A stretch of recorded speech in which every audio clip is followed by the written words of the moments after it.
Good afternoon. We're gathered today on the traditional territory of the signatories to Treaties 6 and 7, and I'd like to acknowledge the Métis people who also share a very deep connection with this land. Over the past few days, Danielle Smith has given written instructions to all of her ministers about what her priorities are. These mandate letters are literally the Premier telling her ministers what work she expects them to focus on for the next 4 years. So I was quite shocked to see that there wasn't a single word about redeveloping the Red Deer Regional Hospital in the Health Minister's instructions. Not a word. But maybe, I thought, it's an infrastructure thing. But no, as it turns out, yesterday we got that letter. And there is no mention of making sure the Red Deer Hospital is built in the Infrastructure Minister's mandate letter.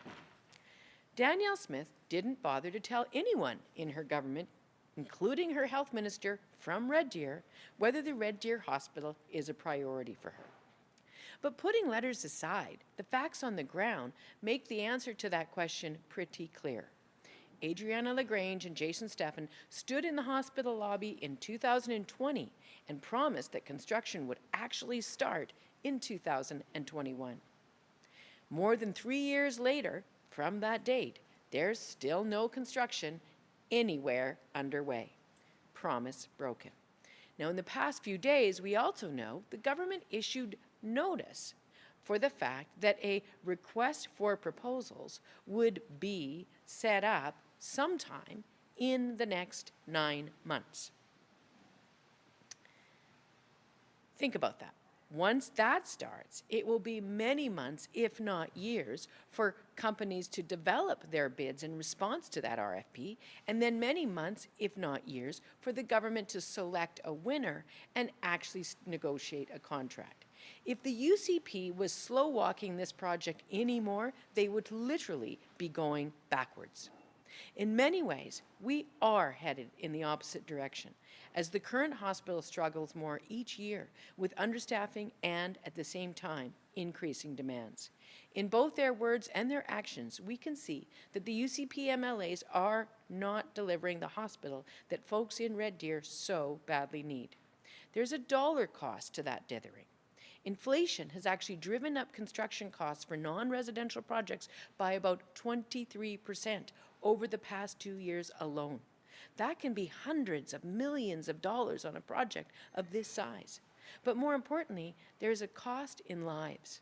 My heart goes out to families across central Alberta who know that if they get hurt or sick, they could be facing lengthy wait times to see a doctor in Red Deer or an unplanned trip down the highway to another overwhelmed hospital in Calgary. This just isn't good enough. It's not what people here deserve. It's not what people here were promised. The UCP had 4 years to work on this. Where are the results? So my call to Danielle Smith and to Adriana LaGrange is a very simple one. Let's get shovels in the ground this year. Now, before I take any questions, I'm also going to address the growing issue of what many are calling membership fees at primary care health clinics. This is an idea where patients have to pay thousands and thousands of dollars in out-of-pocket fees in order to get quicker appointments with the doctor, quicker tests, quicker scans, and so on. It's queue jumping, plain and simple.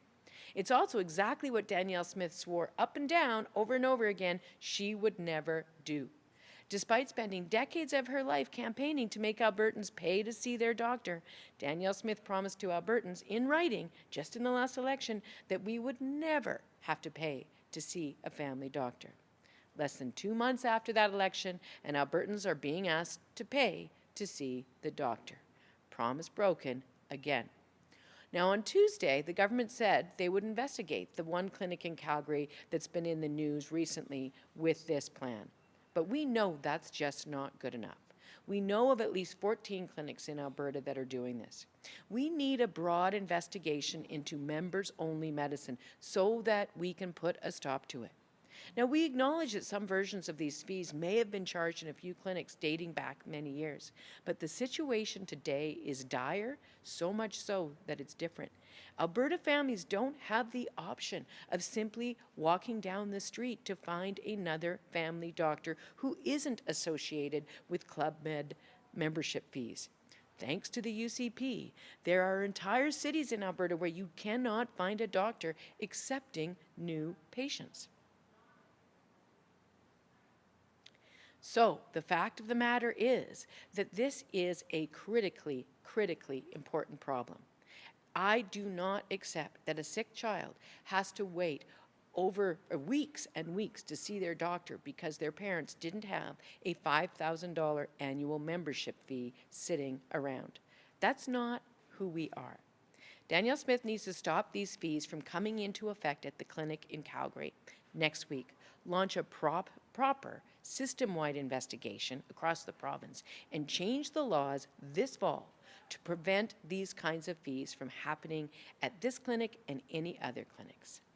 Thank you very much, and I'm happy to take any questions folks might have. Just folks in the room, if you can just use the microphones, they can So we'll go to a meeting here in person. I have a Red Deer advocate here. First question. Thank you. Lana Michelin from the Red Deer Advocate. The UCP has constantly said that the Red Deer Hospital is much more complex than a lot of hospital projects because they have to integrate it into an existing building. Can you please respond to that concern? The last I heard was that the project design was taking longer. How does this compare to what you know of other hospital projects?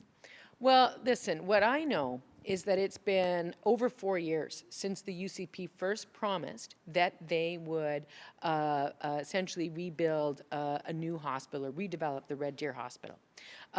When we were elected in 2015, we committed to building the Calgary Cancer Centre. We committed to building it in the middle of a pre-existing hospital footprint. That too was a very complex construction. That hospital, shovels were in the ground within 18 months of that commitment, and the hospital has, for all intents and purposes, opened. So you can do that work if you are committed to it. What we've seen instead is that over 4 years from when the UCP first committed to building the hospital is that almost no progress has been made. And this idea that there would be an RFP sometime in the next 9 months, it further underlines the fact that no progress has been made. Shovels were supposed to be in the ground in 2021, and we are not getting regular updates about why that's not happening. Moreover, the health minister is from Red Deer. It is shocking to me that we did not see mention of the Red Deer Hospital getting past the many roadblocks that clearly have been in its way, being one of the 2 or 3 highest priorities of this health minister or of the infrastructure minister. I believe Alana has a follow-up, so any other questions in person? Here you go. I'm going to give you the microphone. Hi, I'm Alessia from RD News Now. She asked my question about the hospital. So I guess about the clinics that are charging membership fees. I hear some people say that the argument is if there are, let's say, a membership fee, then some patients will go to those avenues, and then that will clear up maybe some of the line for the other kind of patients. You know, what are your thoughts on that? Our concern, that kind of argument is an argument that has been made for a long time by people who are advocating to increase private financing into our public healthcare system. And it's been shown over and over and again not to work. The reality is that there is a shortage of doctors. There's a certain number of doctors that we have. And if a lot of them sort of are working behind a membership fee wall, then it means that there's fewer doctors for those who cannot afford to pay the membership fee. And what that means is that some people get preferred access. They get 24-hour access. They get longer appointments. They get quicker appointments, while the rest of of us are left to scramble to try and get attention from that smaller group of doctors who remain. And that means we fundamentally create two-tiered healthcare in Alberta, and you end up having the availability of doctors being dictated by debit cards. And that's not how our healthcare system should work. All right, we're going to go to our phone line now. Just a reminder to those calling in over the phone to use *9 to join the question queue, and those on Zoom to use the raise hand function. Our first question on the line comes from CTV News Edmonton. You should be able to talk now.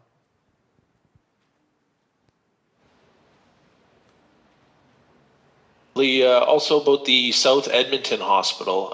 We don't see that in this mandate letter either.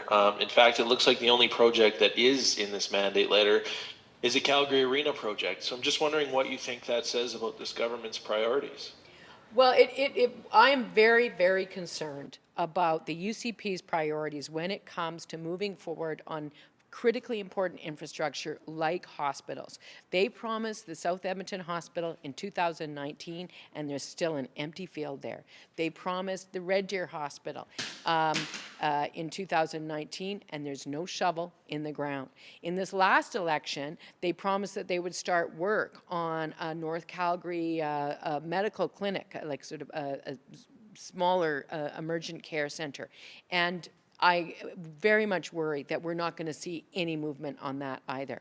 And the longer they dither, the more expensive it becomes, and the harder it is for Albertans living in growing population centers in the province to get the health care they need. We need a government that cares about health care, not one that is unwilling to actually follow through on its promises. What do you think this is going to mean for patients long term? I mean, we've obtained some documents that show that Edmonton is on track to be literally thousands of beds short in the coming years. And healthcare professionals are expressing concern that people literally will not have a bed. And maybe they don't already have a bed, but it's just going to get worse. Wondering about your thoughts on that. Well, again, I'm very, very concerned about the state of our emergency and acute care healthcare in our major urban centers around the province. This is something that we've known has been an issue for a long time, and this UCP government doesn't care. They have a long history of essentially undercutting our public health care in order to create a market for private health care. But the problem is that hurts people. That hurts families. That forces people to watch their loved ones suffer. And that's wrong. So, in Edmonton, our last new complete hospital was the Grey Nuns, which was built in the 80s, for heaven's sake. And the city has grown so much since then. So whether we're talking Edmonton, South Edmonton Hospital, whether we're talking Red Deer, where the urgency of the redevelopment of the Red Deer Hospital has exploded over the last few years. And it's not just for Red Deer, but it's people living all through central Alberta. This government has an obligation to do the job they committed to voters they would do. And instead what we see is they are ignoring those priorities. Do you have another follow-up question? Wanted to maybe shift gears on this one and ask Rachel about her future as NDP leader. It's been a few months now since she said that she was considering her future role, and obviously she's here today doing the job, but I'm just wondering why leave it so long, and do you worry that maybe leaving it for months without somebody that's fully committed to staying hurts the party? I am fully committed to the job that I'm doing here today, and that Albertans asked me to do. And it's been actually not quite 2 months since the election, but either way, the reality is I'm going to take the time that's necessary, and when I'm ready to talk to folks about that decision, I certainly will be happy to do that. All right, I'll do one last pass for questions here in person. And just one last reminder, if you'd like to join the question queue on Zoom, raise your hand, or on the phone, please press *9. Give you a second to indicate that. with no more questions in the queue, we'll wrap our press conference for this afternoon. Thank you so much. Thank you.